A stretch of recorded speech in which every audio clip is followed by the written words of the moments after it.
السلام عليكم ورحمة الله وبركاته. أهلا ومرحبا بكم في فيديو جديد. طبعا زي ما انتم عارفين سلسلة الفضايح المستمرة المنتشرة في مصر اليومين دول، ظهرت فضيحة أخرى بس مختلفة شوية.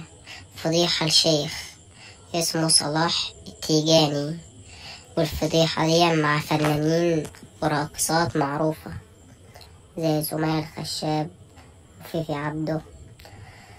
وتم إلقاء اللوم على الشيخ صلاح التيجاني بأنه تحرش بفتاة، وقامت هذه الفتاة بنشر كل الصور للشيخ وهو يتحرش بيها.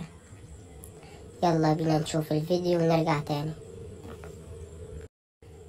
وزي ما انتوا شايفين في الصور كده، هي دي الفتاة اللي الشيخ اتحرش بيها. دي تعتبر جريمة من نوع جديد، إن عشان اللي قام بيها هو شيخ من حفظة القرآن الكريم. وبكده يكون الفيديو بتاعنا انتهى. لو عجبك الفيديو ما تنساش تعمل لايك للفيديو واشتراك في القناة وتفعل زرار الجرس عشان يوصلك كل جديد. وما تنساش تعلق لنا وتكتب لنا ايه رأيك في الشيخ وازاي يتعاقب، وهل الدولة هتسكت عن ده ولا لأ. يلا سلام، والسلام عليكم ورحمة الله وبركاته، واشوفكم في فيديو جديد.